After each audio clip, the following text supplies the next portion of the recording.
Hey guys, welcome back to another Origins of Origins video. Today I'm blessed with the presence of your good friend at Coin Games, Mr. Apix.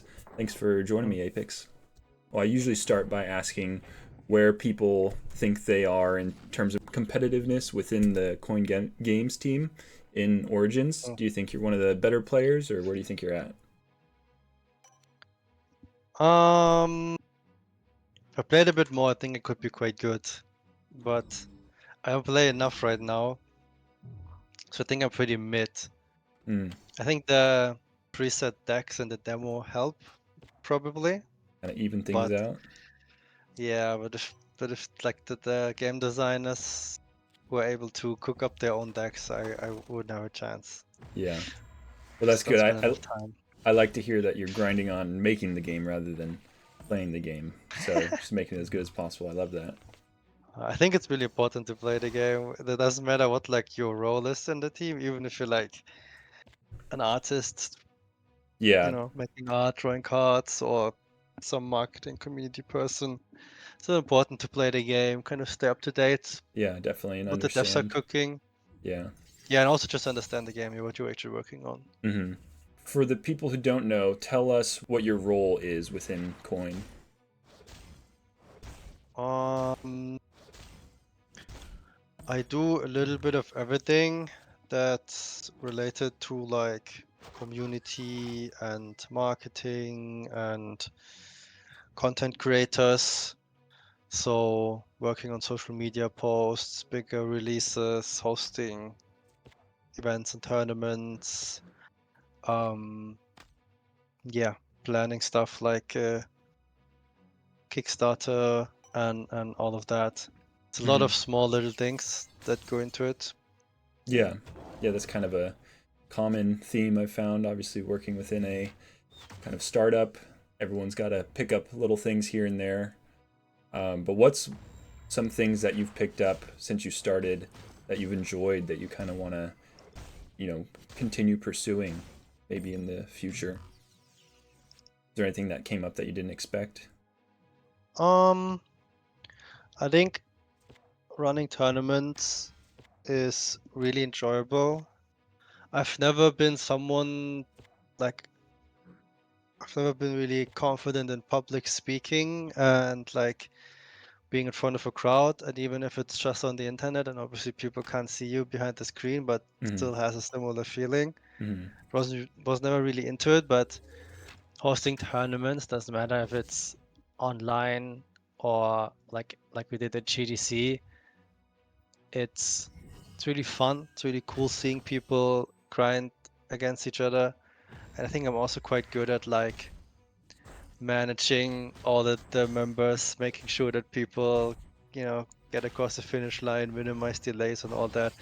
I think my video gaming skills of like making a lot of decisions in a short period of time come in Mm-hmm. handy here.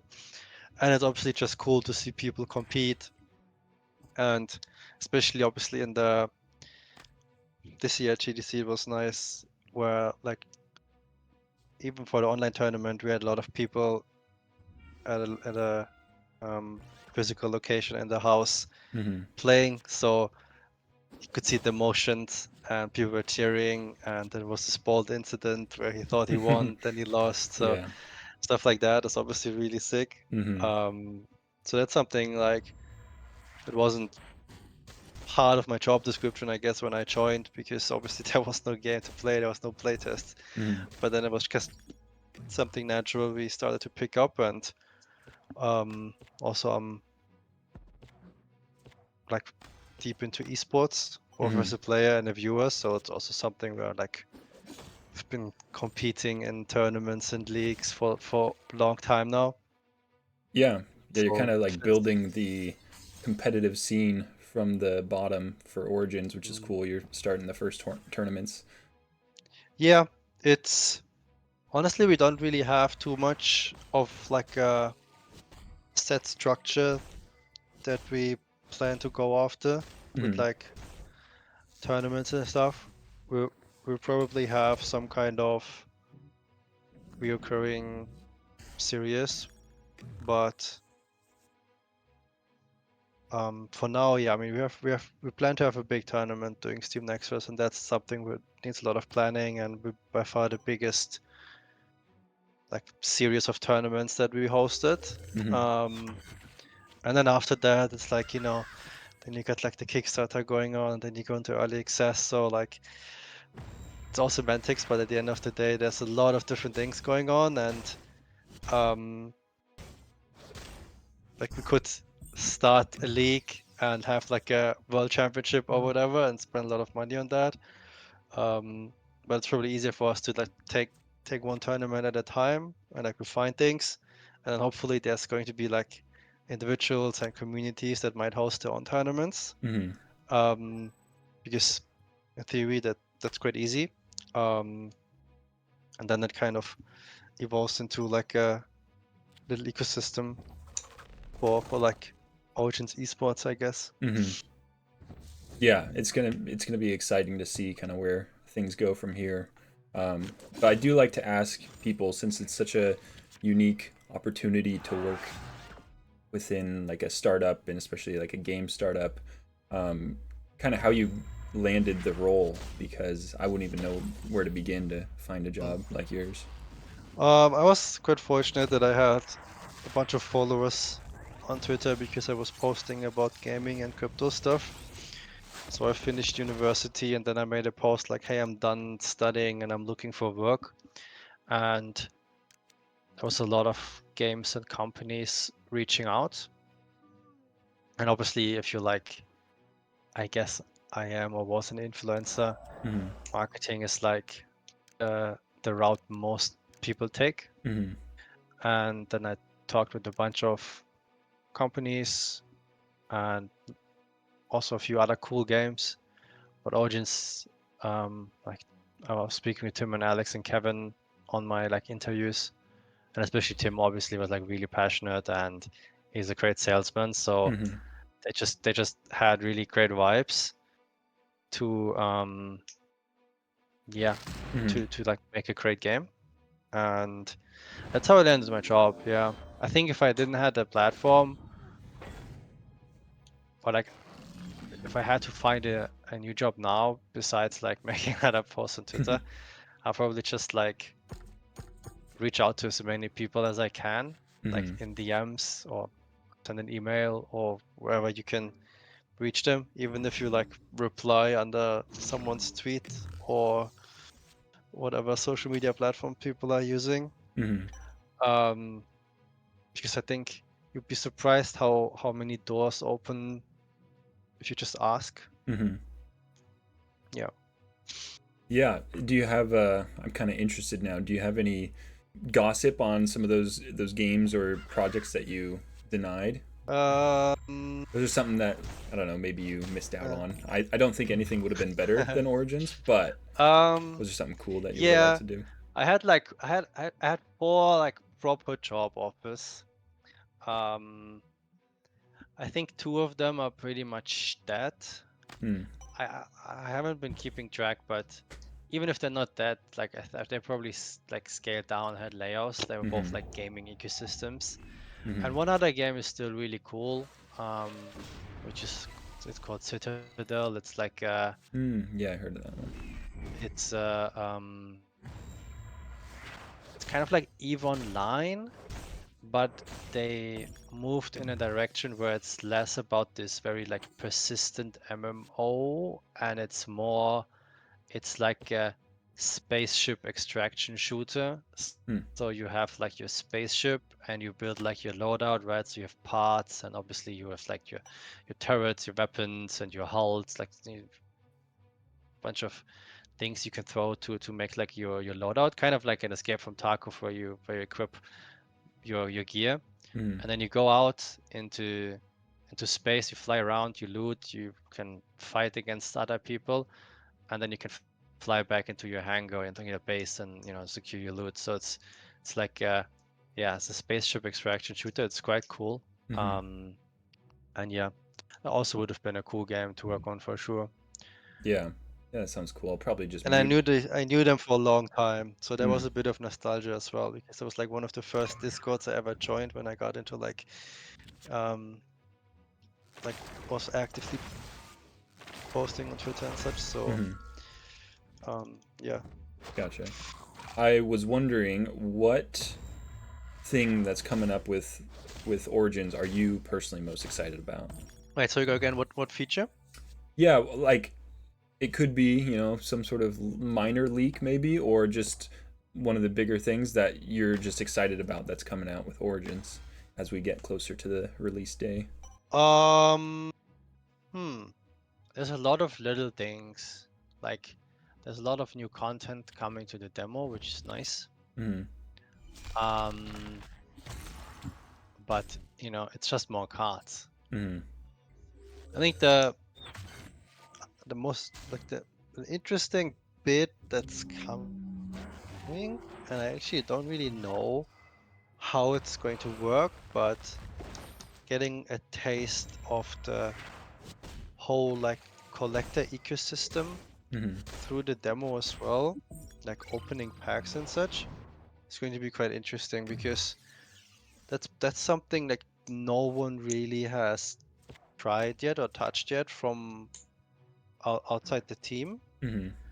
And when we went to Card Party last weekend, and we had like a special build for that, where you could open Origins packs on the PC, and the pack animation is amazing, and like you get like the digital grade, and it all looks really nice. Mm-hmm. So having that in the game is, I think, really cool.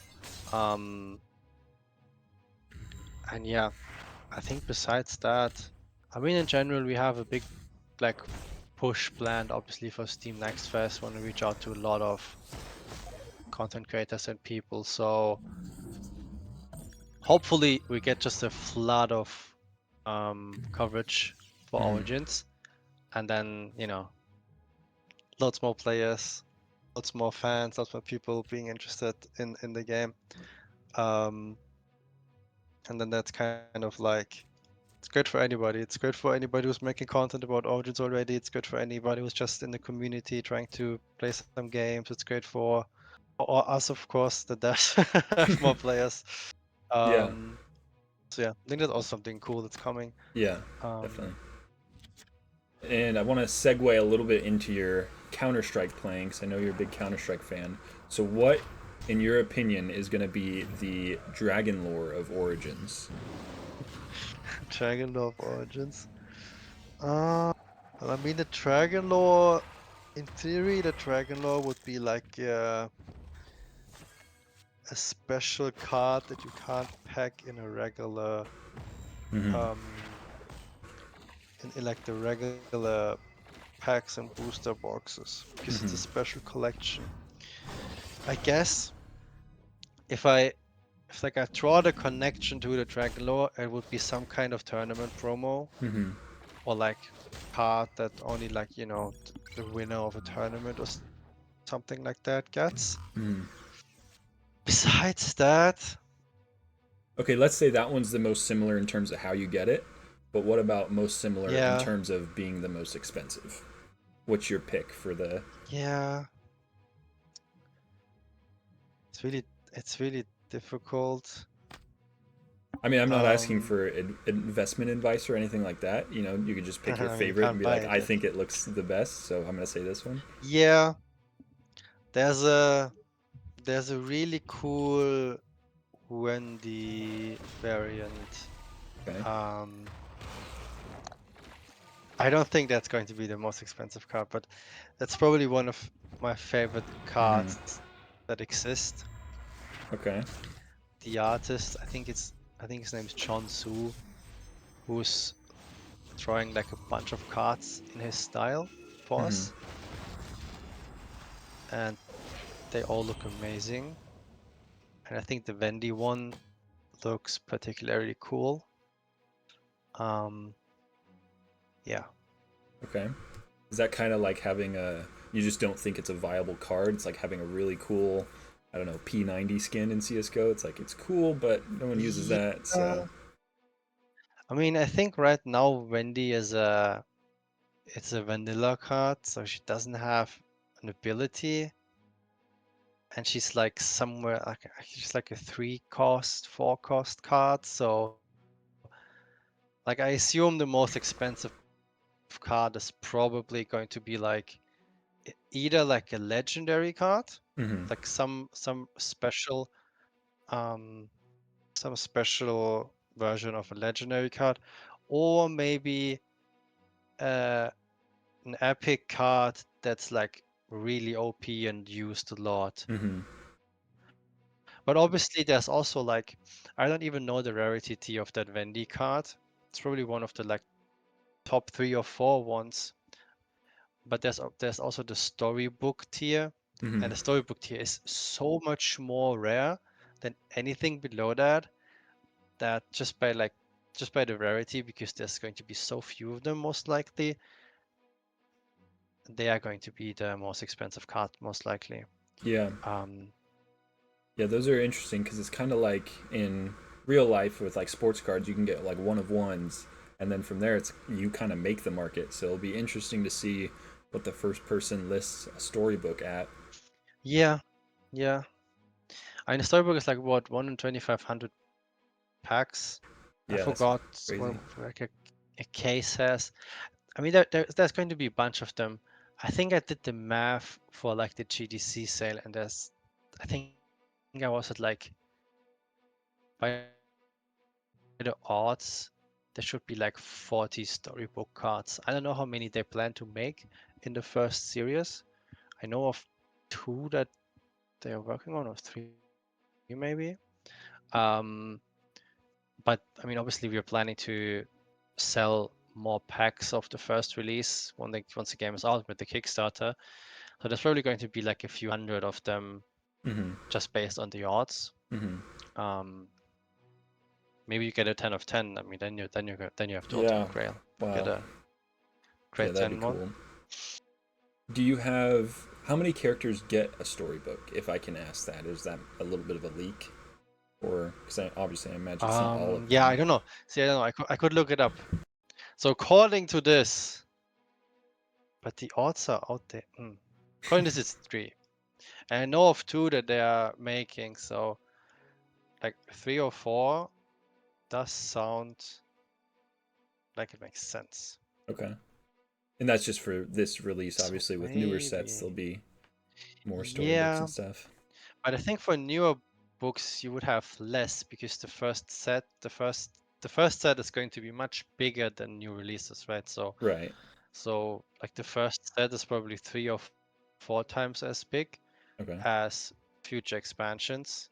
So you probably only get like 1 or 2 storybooks in each set. Mm-hmm. Maybe that's actually the goal, to have like 1 storybook card Oh for yeah. each expansion, and then in the first set there's going to be That 3 or 4 that because the would set is yeah make bigger. sense. Yeah, Yeah. that'd be a cool way to do it. You touched on it a little bit about the Yeah. Wendy artist, but is there an artist that you want to collect like all the cards? Because I love when people do that with Pokemon. They have like a specific art style they like, so they make like the binder full of that person's art. Do you have a artist you want to shout out as Yeah. who you'd want to pick first? Collect all of? Uh, yeah, I mean, I think I like the Chonsu's art style is really cool. So I think there's like there's a kind of important note to make here, because these are all variants, right? Mm. So they clearly look different to our regular base cards. Mm-hmm. And so we have like 4 or 5 artists that basically just make variants in their style, So you will have a bunch of variants from Chonsun, and you have a bunch of variants from other artists. And then for like the base cards, they look more alike, because obviously we have like I guess like a style guide for the cards, right? I mean, they still, obviously every artist has their own style a bit, but overall it should look like the cards belong to the same game. Mm-hmm. Kind of like the Riftbound cards look similar, to each Mm-hmm. other, even though multiple different artists are probably working on them. Right. So for the base cards, you will have a much harder time distinguishing like which specific artist actually drew them. Obviously, you could still go after a certain artist's collection, but they will look much more like to other cards from other artists as well than like the variants. Mm-hmm. Yeah. Gotcha. Okay. So back to CS:GO. What would you say your role is within the game? Do you like holding the op, being the opper, or like entry fragger, or what? I don't know a ton about it. I'm just a gold nova, Dude, but there's an opera epidemic. oh yeah. Like, yeah, nobody likes a rifle, likes to op. Nobody likes to have this big green sniper. Actually, really tough. Like, we literally couldn't find one.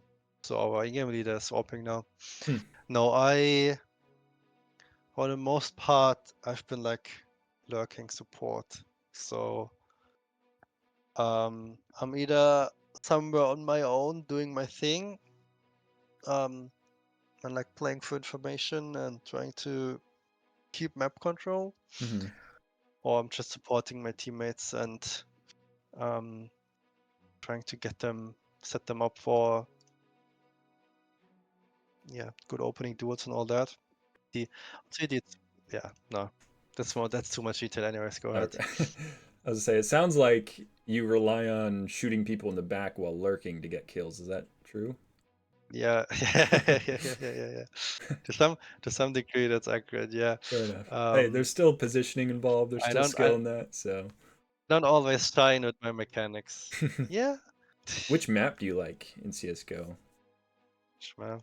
Uh, I think I think my best map and also like probably my favorite map is Nuke. Nuke. Okay. Valve has developed a habit of removing maps from the map pool that my team likes. Hmm. So we like play a map, we like it, we're good at it, and then every 6 months or like after every major, um, so that's twice a year, Valve removes a map and adds a new one in, which is cool. They didn't do that before, so it's nice to have that dynamic that you know that there's going to be a new map every Mm-hmm. 6 months, but they're not supposed to take out all the maps we like. Right. They always just happen to pick the ones you It's a like. bit, it's yeah, they've been a bit unfortunate with their picks for us, but we manage. It's fine. I don't know too much about the CS:GO scene, but what kind of division is your team playing in? Is it just like ESEA or whatever, or is it kind of a semi-pro Yeah, thing? Okay. yeah. I mean, so we played on a similar level like a few years ago, and we were getting like paid a little bit for that actually, which back then was really cool to like get money, even if it was just a little bit to like Mm-hmm. play a video game. For sure. Um, now we don't. We also don't really like. Most of us work now, so we don't really care as much anymore, and it's always like it's also annoying trying to find like an organization that wants to support you. Mm. Um, but it's like, let's say we get promoted in like the main league, then you would play against a lot of semi-professional teams, maybe even teams that play full time. I don't want to say that they get paid full time, but they definitely start practicing not at like 9 p.m., the 7 p.m. in the evening, but maybe also like early afternoon, and they really grind a lot. Mm-hmm. Um, but yeah, right now it's like it's probably the close to the highest level most people like you will get if you like still play casually and you have a job and other hobbies and a girlfriend or family. If you want to go higher, you probably have to invest a lot of time, a lot more time. Mm-hmm. I'll pitch this idea since you're having struggles finding organization. What about a Origins team where you rename yourself after your favorite Origins characters. So you could be Wendy out in Nuke, dropping a 20 bomb. What do you think? But I wonder, is there? No, there's no character that's named after my nickname. Or you could be the slime. It's a good idea. Yeah. If I have Yeah, I Tim on, could I'll be the pitch it bot, maybe. the sorcerer. Um, yeah, esports is tough, you know. Like, I don't know how. I mean, then it's not esports, but for like physical trading card games, like One Piece and Pokemon's and Riftbound. I mean, I think the tournament circuits are quite healthy and active. Mm. I think it helps because they can when you go to such like a tournament like that, there's probably a lot of people that will spend a lot of money on your cards and all that. So it it's an active funnel to um, get people to purchase your product because I mean at the end of the day it's also a bit like pay to win, right? I mean you need Mm. to open packs or buy cards to build your decks. But for a game like Counter-Strike, everybody can download it for free. You can there's probably some restrictions Mm-hmm. until you can play a tournament, just so not everybody cheats. But it's quite like there's no real like monetary hurdle to get into it. Mm-hmm. Um, and then it's obviously um, a first-person shooter, so you shoot people in the heads, Mm. you explode bombs, there's blood. So Yeah. a lot of companies are like just too reluctant to even and like entice Mm-hmm. sponsoring a Counter-Strike team because there's violence and um, yeah, in Germany it was definitely was a thing that we don't have much school shootings unlike in the US, but every now and then Yeah. there's like some freak doing some crazy shit, Mm-hmm. and then a lot of the times they would be playing like Call of Duty, Battlefield, Counter-Strike, doesn't matter which game it is, and then it's always like, oh, these first-person shooting games, they poison your mind, and then you Right. start shooting people in real life. Right. So they would always blame the games, and this obviously doesn't help. Uh, get these sports organizations getting sponsors and all that Yeah. makes the life even harder. Yeah. Um, yeah, but that's a German problem. Mhm. Um, other countries it's better. But yeah. Gotcha. All right. Well, one more pitch for the Origins team. I'm thinking either when you die, you tab out and play around Origins, or maybe while you're lurking and no one's around, just Yeah. make your move for the round and then tab back into the Counter Strike game. But we'll see what Tim thinks. But I think it's an option. Yeah. I should pitch him. Yeah, yeah. Please, Okay. Okay. I please will. ask him about it. All right. Sounds good. All right. Well, thank you for your time. I want to wrap up with my little finishing question. So last time I had Snipered on, and the question he wanted to ask Mm. the next guest was, if you had to eat Oh. one food for the rest of your life, what would it be and why? And he was going for like a well-rounded diet type of thing, but maybe you just want to eat some sort of garbage. But yeah, leave it up to you. Oh, you ask everybody the same question, No, no, no. So you'll have to or ask did someone Dalton else ask the next question. So that one's just for you. a different question? Yeah. Okay, okay, okay, okay. One food. Can't get sick of it because you got it for the rest of your life. I had a I had a kebab this week, Okay. and I realized I'm not having enough kebabs. Um, so I need to eat more. Okay. Um, because I forgot how good it is. Mm-hmm. Um, but I think only German kebab. Like, Mm. obviously it's not German. It's not. It's usually immigrants. Like Right. they're But they do probably it living in well Germany for a in long time, Germany. but Yeah. they have non-German heretics. But yeah, the if you go to in other countries and you get a kebab, they are not nearly as good as like the style, and Mm. yeah, they're just much different to the ones in Germany. But yeah, I think that's a good question. It's also well-rounded food. You know, you got carbs, you got some Yeah, protein, you got yeah, some definitely. vegetables. I think I can convince myself that it's healthy. There you go.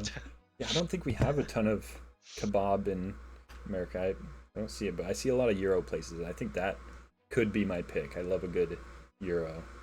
Then what is your question for the next person? I'm not going to pick that question, but are you familiar with League? Yeah. So I was watching League of Legends stream, and Tahm Kench can obviously eat other characters, right? Mm.